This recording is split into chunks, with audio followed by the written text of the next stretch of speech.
아무런 생명도 살고 있지 않은 시절로 거슬러 올라갑니다. 거슬러 올라갔나요? 네니요. 아무런 생명도 살지 않던 시절에 선생님은 있었을까 없었을까? 없어요. 당연히 없었겠죠. 없었겠죠. 그때 최초의 생명체가 물속에서 탄생합니다. 최초의 생명체가 물속에 탄생을 해요. 이 최초의 생명체는 많은 사람들이 이렇게 생겼다 저렇게 생겨났다 말이 되게 많거든요. 가장 설득력이 있는 건 무기물에서 유기물이 조금 생겨났다. 근데 그 유기물이 움직임을 가지더니 유기물들이 합쳐져서 하나의 세포가 되었다. 그 세포가 여러 개의 세포가 막 모이더니 서로 기능을 막 너는 이거 해, 너는 이거 할게 이러면서 막 하더니 아주 커다란 세포 덩어리가 되고 그 세포 덩어리가 하나의 커다란 생명체가 되었다. 이런 이론이 있어요. 무기물이 유기물로 변화된 게 최초의 시작이라서 이걸 화학진화설이라고 합니다. 화학진화설. 화학적으로 우리 세상에 존재하는 모든 무기물, 예를 들어 이산화탄소, 칼슘, 나트륨 이런 게 무기물이거든요. 그럼 무기물들이 화학적 반응을 통해서 유기물로 변화가 되는 거야. 유기물은 뭐 포도당이라던가 뭐 당 이런 것들 있죠. 뭐 알코올 이런 것들을 유기물이라고 하는데 그 유기물로 변화가 되면 그 유기물이 에너지를 낼 수 있기 때문에 그 유기물이 좀 변화가 돼서 생명체가 되었다는 이론이 있습니다. 첫 번째 이론. 두 번째 이론은 뭐냐면 우리 운석 떨어지잖아요. 운석. 그렇죠? 대부분의 운석들은 하늘에서 다 타버리죠. 다 타버릴 때 우리는 밤하늘에 운석이 타는 모습을 보고서 세 글자로 이렇게 부릅니다. 정답. 별똥별. 별이 똥 싼다. 라는 뜻이에요. 별똥별. 진짜로 별이 똥 싸는 것 같다 이러면서 별이 똥 싸면서 지나간다 이런 뜻으로 이제 별똥별이라 그래. 근데 좀 유식한 말로는 흐를 유자, 별이 흘러간다는 뜻으로 두 글자 유성이라고도 합니다. 그 유성이 비처럼 내린다 그래서 세 글자. 유성이 막 비처럼 막 확 내려올 때 유성우라는 말을 써요. 유성우. 비우자 써서. 근데 그 유성은 우주에서 날아오는 거잖아. 그 유성에 생명체가 있었던 거야. 외계 생명체지. 그 외계 생명체가 지구로 진입합니다. 타요. 확 탑니다. 타는데 다 타지 않고 남은 게 지구로 쿵 떨어져요. 유성이 다 타지 않고 지구로 떨어진 걸 두 글자로 또 이렇게 부릅니다. 공룡? 아니에요. 운석. 지구에 운석이 떨어집니까? 안 떨어집니까? 떨어집니다. 운석이 떨어지면 그 운석은 외계에서 날아온 거니까 운석을 하나 발견하지? 미국에 있는 나사 있잖아. 나사에다 갖다 주면은 한 1억 정도 줘요. 1억. 그만큼 외계에서 온 물질이기 때문에 가치가 있다는 거지. 그걸 분석하면 외계를 좀 더, 우주를 좀 더 잘 알 수 있다라는 측면에서 가치를 부여해서 한 1억 정도 받습니다. 크면 클수록 더 많이 받아요. 그래서 얼마 전에 미국 무슨 주에 자기네 집이 헛간 같은 그곳에 이만한 운석이 쿵 떨어진 거예요. 다행히 사람은 안 다쳤는데 그 운석을 나사에서 가져가겠다고 했거든요. 나사에서는 어디에 운석이 떨어지는지 다 알아. GPS가 다 찍힙니다. 둥둥 떨어지는 게 다 찍히거든요. 그래서 그 집에 떨어진 거야. 찾아옵니다. 찾아와서 운석 가져가겠다. 얼마면 되겠냐? 하여튼 그 농부가 얼마 불렀는지 알아요? 얼마나 운석? 100억? 맞아. 100억 불렀어요. 100억을 불렀는데 이제 가져갔는지 안 가져갔는지 모르겠어요. 아무튼 그래서 어쨌든 자기네 집에 떨어진 거니까 자기가 이제 가치를 매겨가지고 그렇게 팔기도 합니다. 100억. 그래서 운석만 주스러 다니는 직업을 가진 사람들도 있습니다. 운석 채집가? 이런 직업이 있어요. 그 사람들은 전 세계로 여행을 다니면서 운석만 주워요. 그 사람들도 나사에서 쓰는 GPS 어떤 수신기 같은 거 갖고 다닙니다. 그래서 나사에서는 어디 떨어진지 알잖아. 그 사람들 알고 있어서 막 사막 한가운데 막 이렇게 찾아가. 낙타 타고 막 가서 운석 찍고 막 그래. 근데 그 하나만 주워도 어때요? 연봉 1억. 1년에 하나만 써도 괜찮죠, 그죠? 1년에 하나만 써도. 뭐 비행기 타야 되잖아요. 비행기도 타야죠, 그죠? 비행기 타고, 그죠? 또 장비도 운영을 해야 되고 하니까 한 2개 정도 줍자 그러면 어때? 2개 다 괜찮나요? 아니 큰 거 써서 100억 하자. 괜찮죠? 그런 식으로 운석만 주스러 다니는 직업을 가진 사람들도 있습니다.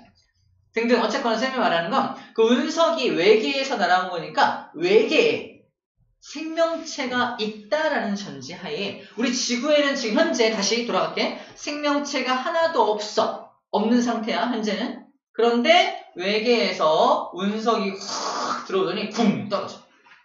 운석이 떨어져. 그 운석 안에서 지구다 하면서 조그만 생명체들이 나옵니다. 여기서 터전을 내리고 살자. 그래서 지구에 뿌리를 내리고 살기 시작한 거야. 그렇게 외계로부터 생명체가 들어온 것이다 라고 주장하는 학자들도 있습니다. 이거를 천체 비례설이라 그래요. 설의 이름이 있어요. 아까 화학 진화설이라고 하잖아. 근데 외계로부터 날아왔다, 천체로부터 날아왔다, 천체 비례설이라는 설도 굉장히 큰 설득력을 얻고 있습니다. 물론 좀 화학 진화설을 좀 더 사람들이 좋아하고 그게 더 설득력이 있다고 말해요. 아무튼 그런 식으로 지금 말하는 건 진화론적 관점에서 얘기를 하고 있는 거야.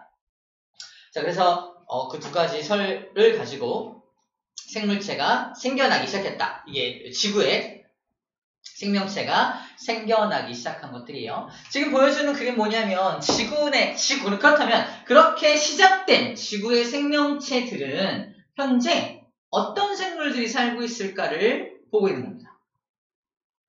쌤들 이걸 공부하기 전에는 야 지구에 동물 있죠? 식물 끝! 인 줄 알았어요. 지구에는 동물과 식물만 사는 줄 알았다니까. 동물과 식물이 아닌 것들도 살고 있습니다. 동물과 식물보다 훨씬 더 아랫단계 또는 더 근본이 되는 단계. 다시 말해서 이제 막 화학 진화설로 탄생한 그 녀석 클까 조그말까?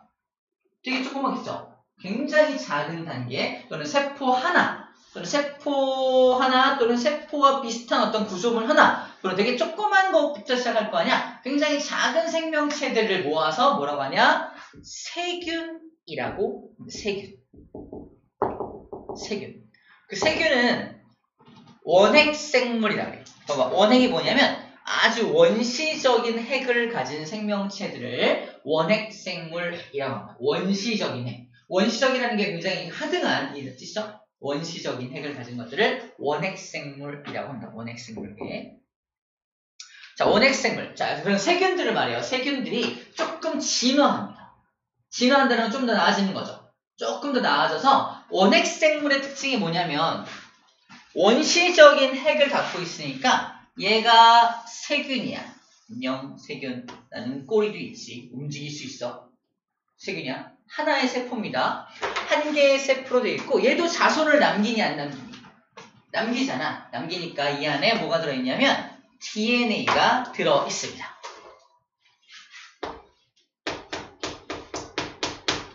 자, DNA가 들어있어요. 얘가 다음 자손을 남기려면 어떻게 해야 되냐면 이 DNA를 복사해야 돼.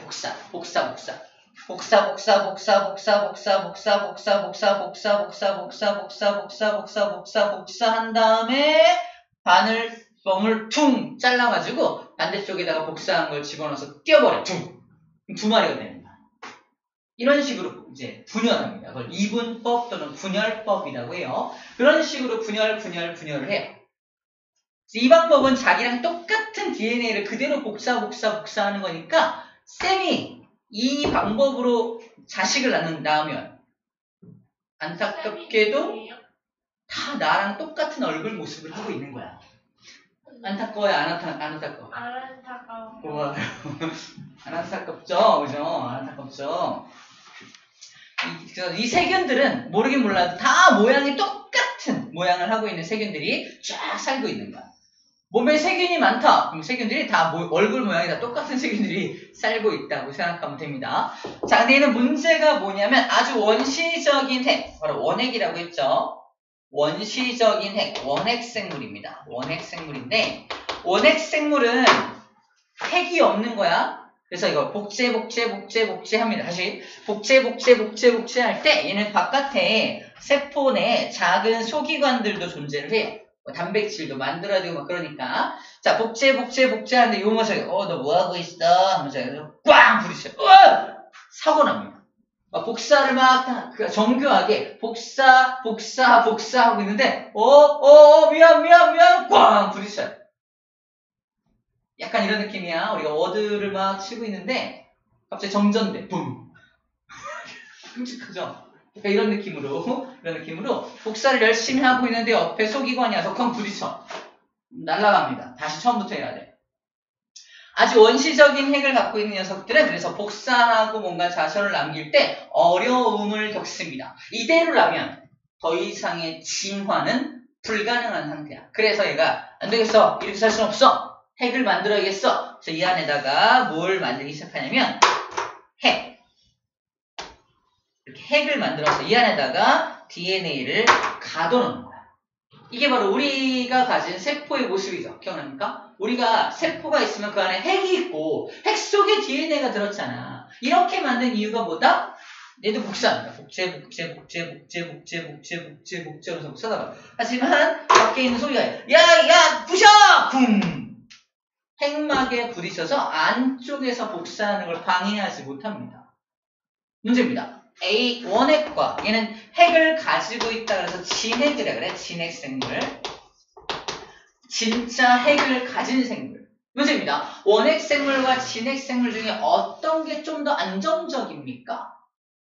진핵생물이 좀 더 안정적인 거야. 핵막을 갖고 있다는 건 안에서 DNA를 복제하고 RNA를 만들고 이런 생명활동을 하는 데 있어서 좀 더 안정성을 확보하는 겁니다. 이 안정적으로 변해야지만 뭐가 가능하다?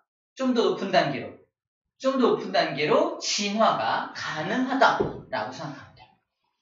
그래서 이런 진핵생물로부터 우리 몸도 다 진핵생물로 되는 진핵세포로 되어 있는 겁니다.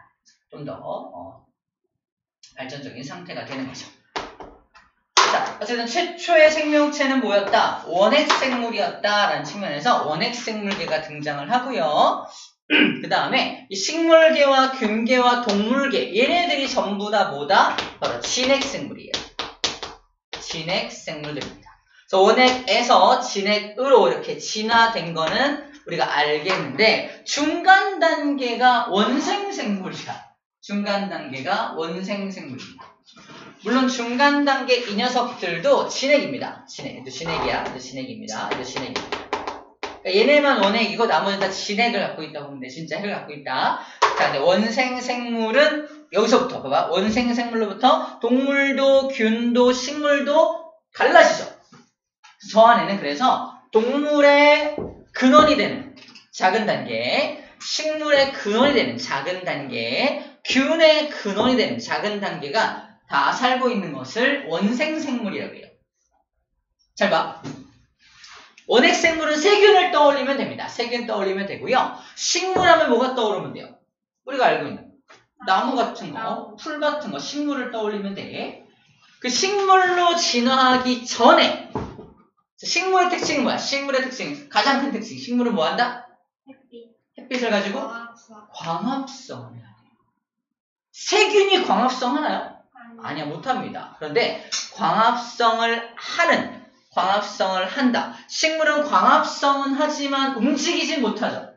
그 자리에 땅에다가 막 뿌리를 내리고 살잖아. 근데 원생생물 중에 앞으로 식물로 진화할 그 녀석은 광합성을 해. 작은 생물인데. 그리고 움직여. 움직이면서 광합성을 하는 생명체가 있습니다. 들어봤나? 유글레나 이런 거. 들어봤나요? 유글레나, 아메바. 아메바 들어봤어. 아메바. 핵함. 못 들어봤어. 그래서 아메바, 유글레나, 핵함 이런 것들 되게 좀 생소한 것들인데 걔네가 뭐다? 다 식물, 균, 동물로 앞으로 진화되기 전 단계 조금 물속에 살고 있으면서 조금 작은 생물인데 얘네들이 진화돼서 앞으로 이 세 가지가 될 녀석들입니다.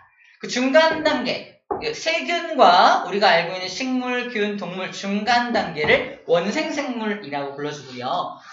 생물의 근원이라고 보면 되겠어. 원생생물이라고 보면 되겠고, 원생생물은 특징이 뭐다? 다 물속에 산다. 첫 번째, 물속에 사는 특징을 가지고 있고요. 두 번째, 앞으로 식물과 균과 동물이 될 녀석들이다 라고 정리하면 됩니다. 그 다음 우리가 잘 알고 있는 거야. 여기서 진화된 게 식물로 진화하고, 일부가 동물로 진화하고, 일부가 균으로 진화합니다. 균은 뭐지? 버섯 같은 거 맞아. 버섯 같은 거. 또 있어요. 버섯? 곰팡이 맞아. 버섯, 곰팡이 이런 것들이 대표적인 균입니다. 야, 곰팡이 그러면 왠지 세균 같죠? 하지만 어떤 결정적인 차이점이 있어? 원핵 진핵이야.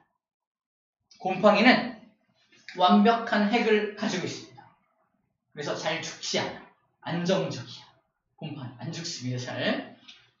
아빠 발에 무좀이 이렇게 안 나는 이유가 바로 안정적인 균이기 때문에 그래요.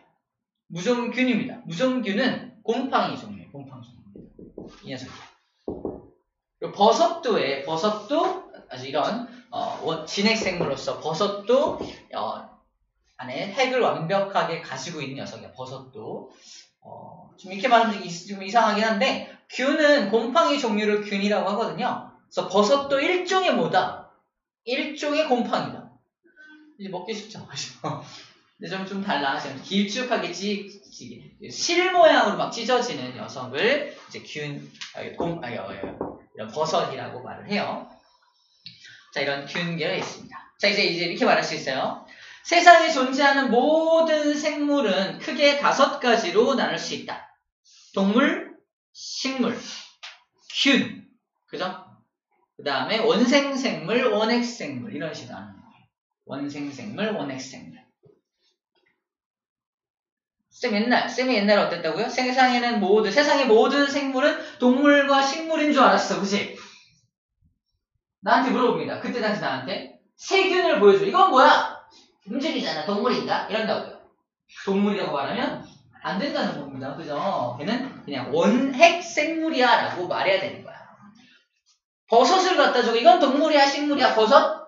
왠지 땅에 붙어있으니까 식물 같은데? 이러면서 잘못 말하면 안 된다라는 겁니다. 그죠? 이렇게 말하는 거야. 곰팡이는 뭐야? 곰팡이 광합성 안 하잖아. 동물인가? 이러면 안 된다고요. 그죠? 곰팡이는 따로 균계로 분류해줘야 됩니다. 자, 이 5가지로 분류하는 것을 5개라고 해요. 5개. 세상에 있는 모든 생물은 5개의 개로 분류할 수 있다. 5개라고 해요. 5개.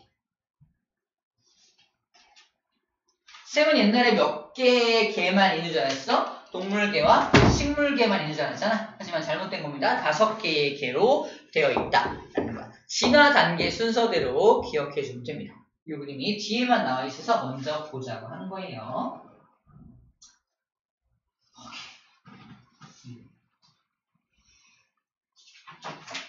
5개를 좀 먼저 보고 왔습니다. 자, 이제 앞으로 넘어가겠습니다. 생물의 분류.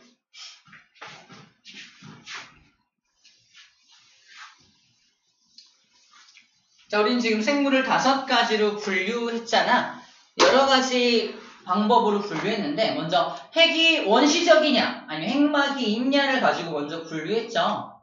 그럼 그 생명체를 또 관찰을 하는 거야. 관찰해서 세상에 존재하는 생명체 중에 하나를 딱 갖다 놓고 관찰을 합니다. 핵이 없어. DNA만 있어. 무슨 생물이야? 원핵생물이잖아. 아, 너 그럼 원핵생물계로 가. 이렇게 분류하는 거야. 너는 원핵생물이네. 분류하는 거야. 자, 지금 쌤이 얘를 원핵생물로 분류한 기준은 뭐야? 핵이 있냐, 없냐를 가지고 분류한 거죠. 걔는 태어났을 때부터 핵이 없었죠. 그러니까 자기가 가진 특성, 그 생명체가 가진 고유의 특성을 가지고 분류해 준 거야. 이걸 뭐라고 한다? 자연적인 특징에 따른 분류라고 합니다. 자연적인 특징에 따른 분류라고 해요.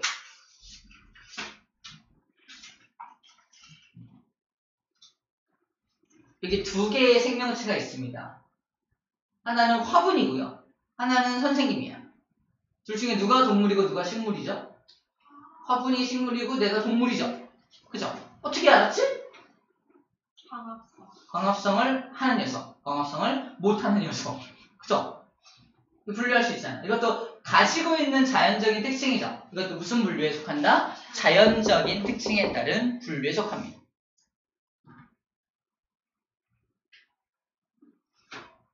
좀 다른 거로 해볼게요. 다른 거. 좀 다른 게 뭐냐면 쓰임새. 이건 뭐냐면 쓰임새. 고양이하고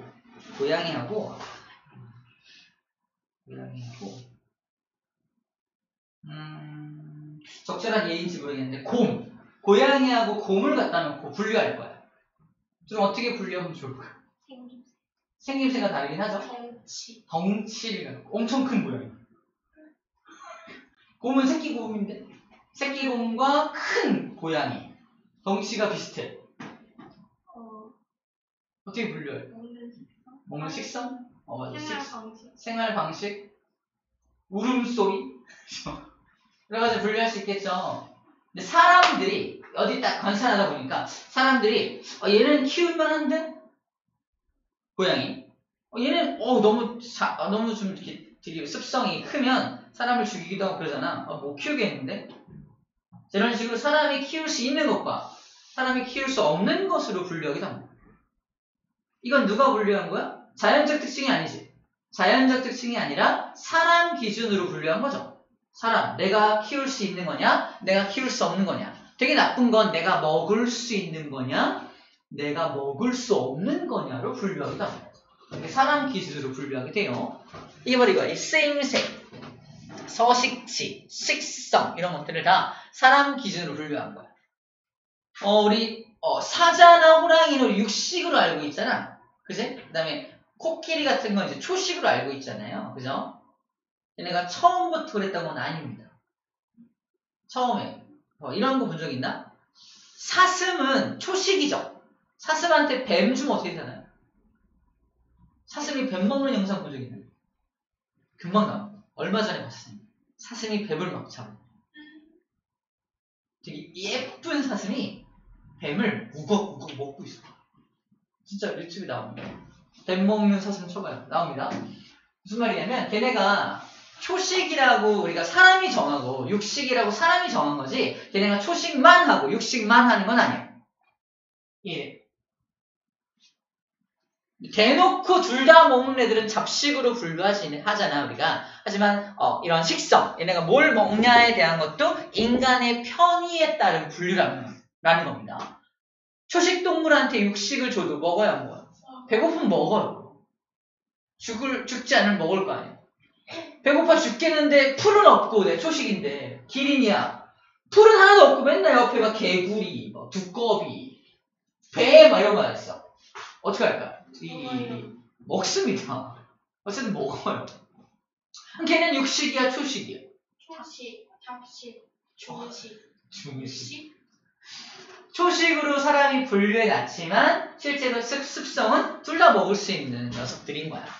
그래서 이런 식습관, 식성도 인간이 분류해놓은 거다라는 거 되게 중요합니다. 초식과 육식으로 다른 건 자연적 분류인가요? 인간의 편의에 의한 분류인가요?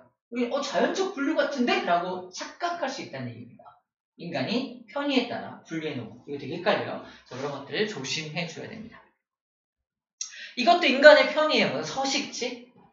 얘는 물속에 사는 동물이요. 얘는 육지에 사는 동물이요. 이거 사람들이 인위적으로 나누는 거예요. 육지에 사는 동물인데 물속에서도 산이 안 사지. 왔다 갔다 하잖아. 그지? 헤엄도 쉬잖아. 그래서 헤엄치다가 마음에 들면 거기서 살는 거 그러는 거야.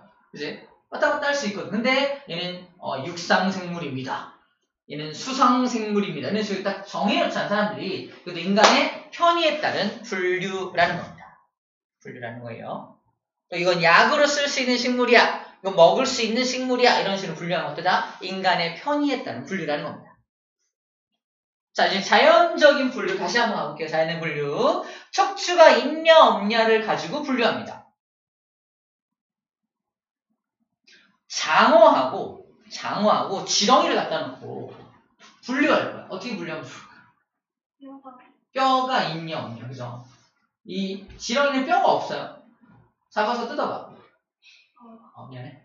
상상하지.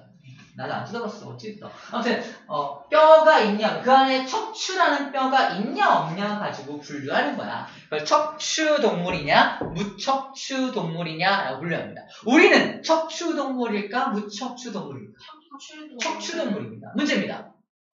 우리는 그러면 지렁이에 가까울까요? 장어에 가까울까요? 장어에 가까운 겁니다. 굳이 이거를 여기서 분류의 목적이야. 왜 이거 우리 자꾸 왜 척추가 있는지 없는지 먹을 수 있는지 이거 왜 자꾸 분류합니까?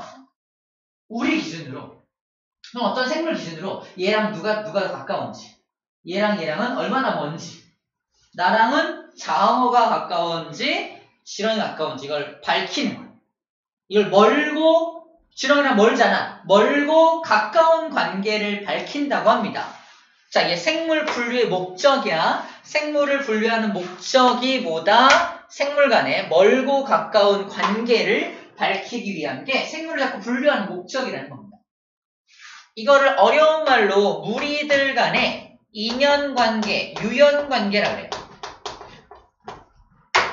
무리와 무리들 간에 얼마나 인연이 깊은지를 밝혀내는 것을 유연관계라고 합니다. 유연관계를 굉장히 잘 밝혀내는 사람이 유연석. 유연석 나만 죽어요? 유도요? 넘어가요. 아무튼 유연석은 좋아하는 드라마 배우 이름입니다. 아무튼 유연관계를 잘 밝혀내는 것이 생물을 분류하는 목적. 이 생물을 분류를 그동안 안 해봤잖아요. 우리가 다 분류되어 있는 거 또는 어렴풋이 동물, 생물 이렇게 분류했었지 굉장히 자세하게 엄청 자세하게 분류를 막 해놓거든요. 엄청 자세하게 분류를 막 해요. 예를 들어서 고양이 아니다 사자 고양이 고양이란 뭐 고양이 같은 경우는 일단 첫 번째 분류 동물이야 식물이야 아니면 균이야 원생생물이야 동물이죠. 동물계에 속해요. 개. 그 다음에 척추가 있니 없니? 있어요. 그래서 척추 동물 문이라고 해요. 자, 먼저 개로 분류해. 개로 분류한 다음에 문이 뭐냐면 척추가 있냐 없냐가 문입니다. 그 다음에 강. 고양이는 젖을 먹이니 안 먹이니? 젖먹이 동물입니다. 포유강이야. 젖먹이 동물을 포유강이라 그래. 그 다음에 개문 뭐라고? 목이 있냐고요? 개문 강목 목이 있냐 없냐가 아니라 사람이 키울 수 있냐 없냐? 키울 수 있죠. 이걸 식육목이라고 해요. 안타깝지만 먹을 식자 기를 육자입니다. 먹고 기를 수 있는 것들을 식육목에다 분류해요. 그래서 고양이는 식육목에 속합니다. 식육목에 속해요.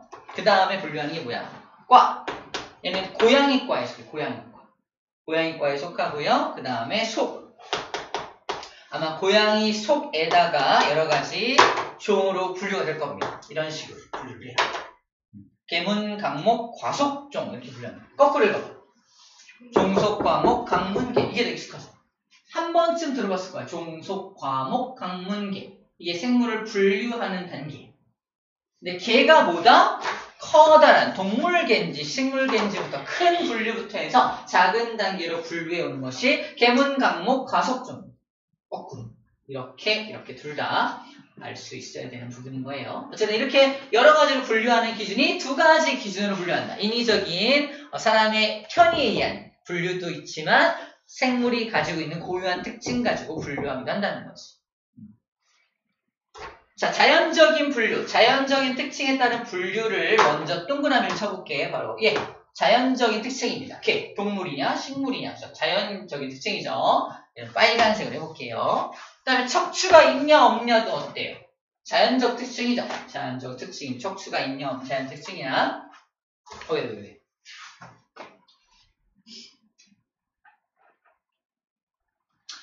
자, 그런데 강은 어때요? 포유강. 젖이 있냐 없냐거든요. 이것도 당연히 뭐야? 자연적인 특징이죠. 젖먹이 동물이냐 아니냐. 하지만 여기서부터 목은 어때요? 사람이 먹고 기를 수 있냐 없냐니까 인위적인 인간의 편의에 의한 분류가 됩니다. 자, 일단 목은 인위적인 인간의 편의에 의한 기류고요. 과는 고양이과라고 고양이과. 사람이 정한 거야. 고양이과. 사람이 한번 정해서 고양이과부터 해서는 사람이 이렇게 정하자라고 해서 사람들이 인위적으로 이렇게 분류한 겁니다. 분류를 해놓은 것들을 말해요. 자, 여기까지는 자연적 분류고요. 나머지는 사람들이 편의에 따라서 이렇게 분류를 좀 해놓은 것이다라고 생각하면 될 것 같습니다.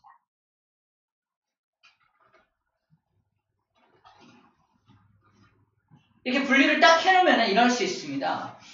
쌤이 바닷가에서 물고기를 잡는데 그물에 이런 게 걸렸어. 생물이야. 살아있어. 입 벌리고 봤어? 네. 살아있어. 살아있어. 움직여. 살아있어. 처음 보는 생물이야. 그 누구도 발견 못한 처음 보는 생물이야. 얘를 해부해봤더니 척추가 있어. 얘는 그러면 어떤 동물에 속한다? 식물이야, 동물이야? 일단 동물에 속하는 겁니다. 그죠? 그래서 내가 처음 보는 생물이지만 내가 얘를 분석해봤더니 움직임을 가지고 척추도 가지고 있어. 그치? 그래서 이런 식으로 가지고 있으면 얘는 동물계이고요. 척추 동물문에 속하는 어떤 녀석이겠구나 라고 어느 정도의 위치를 알 수 있는 거야. 얘는 요쯤에 속해 있겠네. 그래서 우리 인간하고 많이 비슷하네. 그치? 얘가. 아니야? 네. 인간하고 비슷하지. 얘는 인간하고 비슷한 거야. 얘가 식물하고 비슷한 건 아니잖아. 그치? 식물보다 우리가 더 가까운 거잖아. 그래서 얘가 누구랑 더 가까운지, 얘가 식물한테 가까운지, 나한테 더 가까운지를 빠르게 알아낼 수 있다는 겁니다. 생물을 분류해 놓으면 이렇게 새로운 종을 발견했을 때 걔가 어느 쪽에 속하는지를 더 빠르게 알아낼 수 있다. 이런 얘기를 하고 있는 거예요. 알겠죠? 여기 나와 있습니다. 새로 발견한 생물이 어떤 것인지 찾아보는 데 있어서 시간과 노력이 절약될 수 있다. 라는 겁니다. 또는 나는 처음 보는 건데 완전 처음 보는 생물을 발견했어. 나는 처음 봤어. 니 처음 봤어. 근데 열어보니까 해부를 해보니까 척추가 있네. 우와, 척추를 뽑아봤더니 금색이야. 지금 척추도 있고 얘가 또 막 광합성도 막 해. 뭐예요? 원생생물인 것인가? 원생생물 원생생물 척추도 있는데 그러니까 동물 쪽으로 진화되려고 하는 어떤 중간 단계 어떤 그런 생물이라는 걸 알 수 있습니다. 근데 알고 보니까 얘는 누군가가 이미 발견해서 생물을 저기 분류표에다가 넣어놓은 거야. 그때 얘가 처음 보는 거잖아. 이름도 몰라. 근데 이거 척추가 있네. 척추가 있는 것들 딱 펼쳐. 척추가 있는 것들 중에서 보니까 척추가 노란색인 걸 찾습니다. 노란색이 있네. 그 다음에 왜 예를 드는 거야. 광합성을 할 수 있는 녀석이에요. 특이하다. 이 중에 광합성이 여기 있어. 알고 보니까 이름이 만년팔. 그죠? 만년팔이라는 어떤 새로운 학계에 보고된 만년팔이라고 하는 어떤 생물이었던 거야. 너 만년팔이네 이 자식. 난 처음 봤는데 너 이름 알아낸 거야. 이런 식으로. 완전 필 아니에요? 그러니까 새로 예를 들어서 만년팔이라고 하는 생물이었구나라는 걸 이 방법으로 알아낸 겁니다. 걔를 열심히 관찰만 하면 얘가 이름이 뭔지를 알 수 있다는 거. 그리고 산에 가서 새로운 어떤 생물을 잡았어. 뭐지 이게 뭐지? 관찰합니다. 관찰해서 껍질이 그러니까 곤충인데 막 초록색을 띠고 있고 반질반질거리고 날아다니고 막 그래요. 처음 보는 거야. 더듬이가 있고요. 다리가 4개밖에 안 돼. 원래 곤충이 6개잖아. 다리가 4개밖에 안 돼. 이런 식으로. 다리가 4개이면서 이렇게 했더니 찾아보니까 풀무지구나. 이런 것도 알아내지.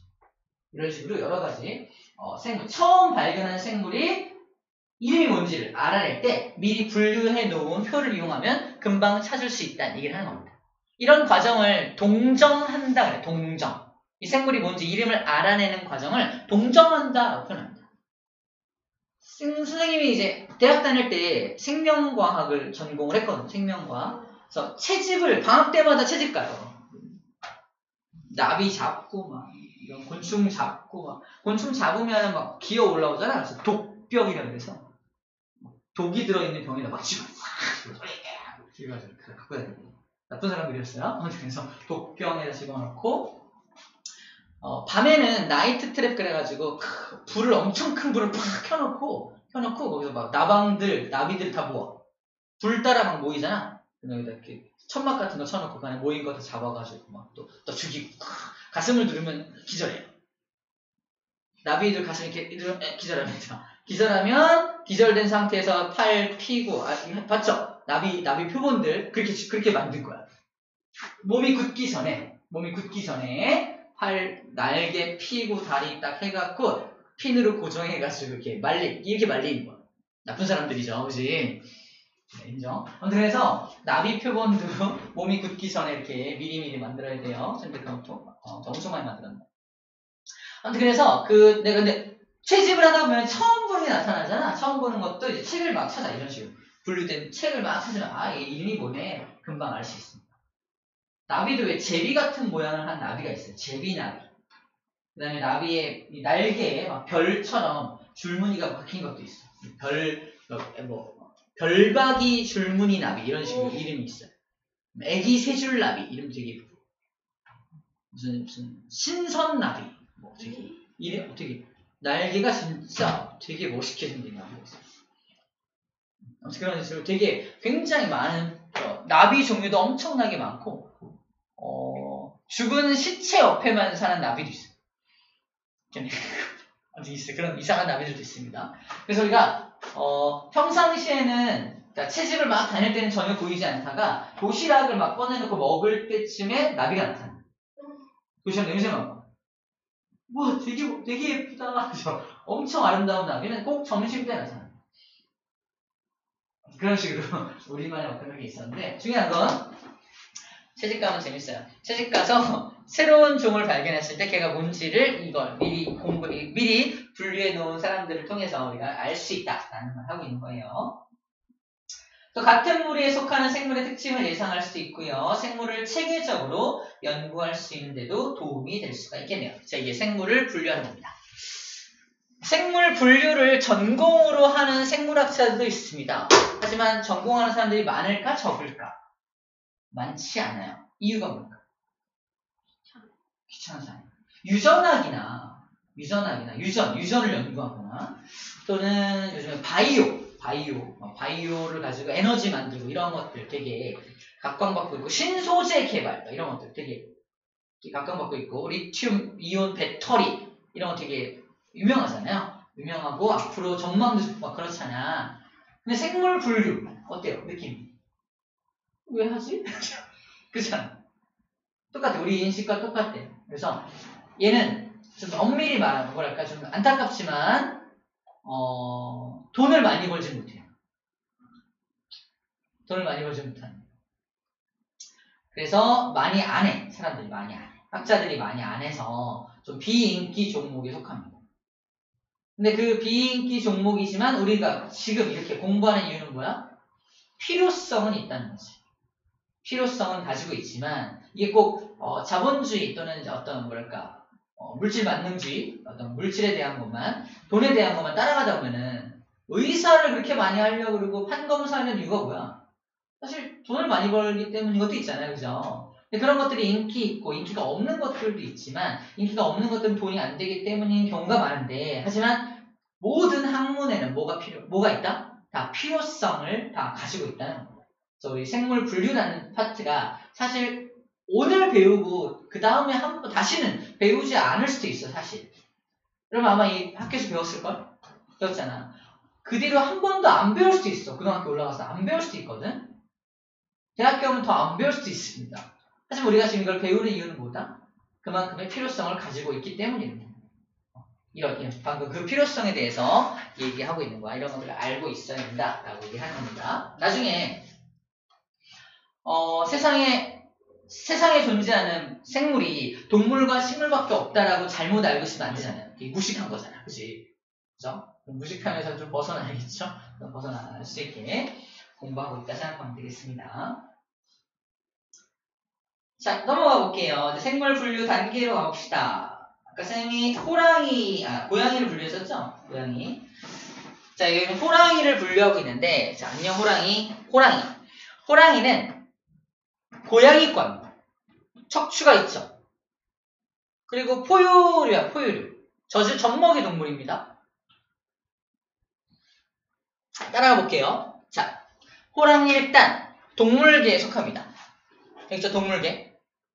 그 다음에 척추가 있니 없니? 척추가 있죠. 척추가 있는 것을 척삭동물 또는 척추동물을 다른 말로 척삭동물이라고도 불러요. 똑같은 말이야. 척삭동물문에 속하고요. 젖먹이 동물이기 때문에 포유강이라고 표현을 하고요. 잘 믿기지 않겠지만 옛날에는 식용목이었어. 식용목. 먹을 수 있고 키울 수 있는 쪽에 속합니다. 고양이과였으니까. 고양이과였던 게 진화해서 호랑이가 된 거거든요. 그래서 호랑이의 조상은 고양이야. 네?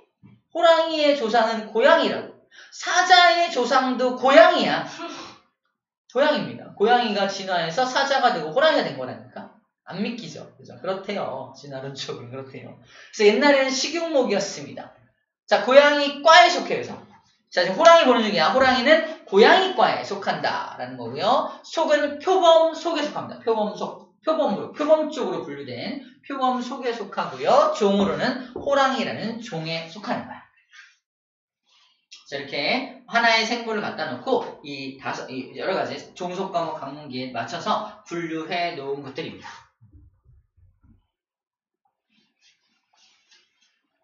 그렇군요.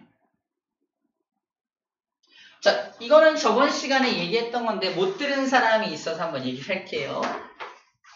말하고 당나귀, 호랑이와 사자. 일단 호랑이 사자 볼게요. 호랑이랑 사자는 같은 종입니까? 다른 종입니까? 다른 종이죠. 다른 종이라는 증거는요? 증거. 다른 종이라는 증거.